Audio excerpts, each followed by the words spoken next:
माला किन्नुपर्छ है। हामी बुद्धको अनुयायी बौद्ध मार्गी भनेर माला किनेर काँटीमा लगाउनुपर्छ होइन। यो 4-5 वर्षसम्म आएका छन्। माला देख्यो भने मन्त्र जापाउँ मन लाग्छ कि, अनि मन्त्र छैन, माला छैन भने मन्त्र पनि बुल्छ हो। अब सुनको त लगभग पाउन 3 लाख रुपियाँदेखि नै 1 करोड 2 करोड थाहा छ भन्छौँ नि हामी हो। माला पनि एकभित्र किनेर घाँटीमा लगाउनु पऱ्यो, फेरि पर्दैन है, एकदमै इम्पोर्टेन्ट हो।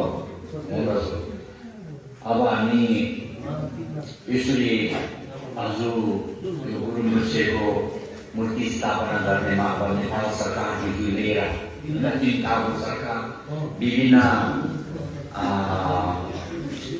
व्यक्तित्वहरूले गरेको सहयोग है, हजुर प्राण प्रतिष्ठानसम्म जे जति हामीले पुण्य सञ्चयमा लागेको छ त्यसको पुण्यले सम्पूर्ण प्राणीहरू हालमा अनि दुःखबाट मुक्त भएर अन्तिममा सबैले बुद्धता प्राप्त होस् भन्ने त्यसको निम्ति प्राणीदान मुवा गर्नुहोस् है। अब हामीहरू पढ्छौँ, तपाईँहरूले त्यो कन्ठ छ भने सँगै पढ्नुहोस्, नभए मनले भावना गर्नुहोस् है।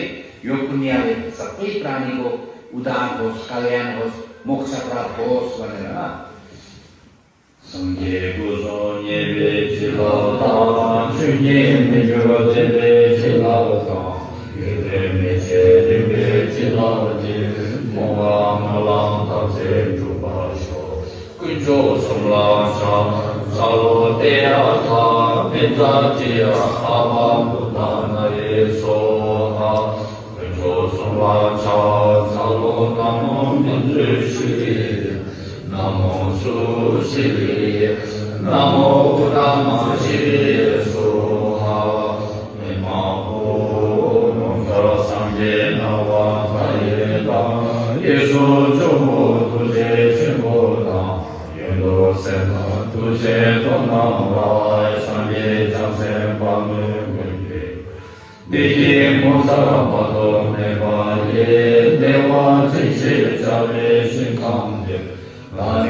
तल काठमाडौँतिर लाग्नु पर्यो।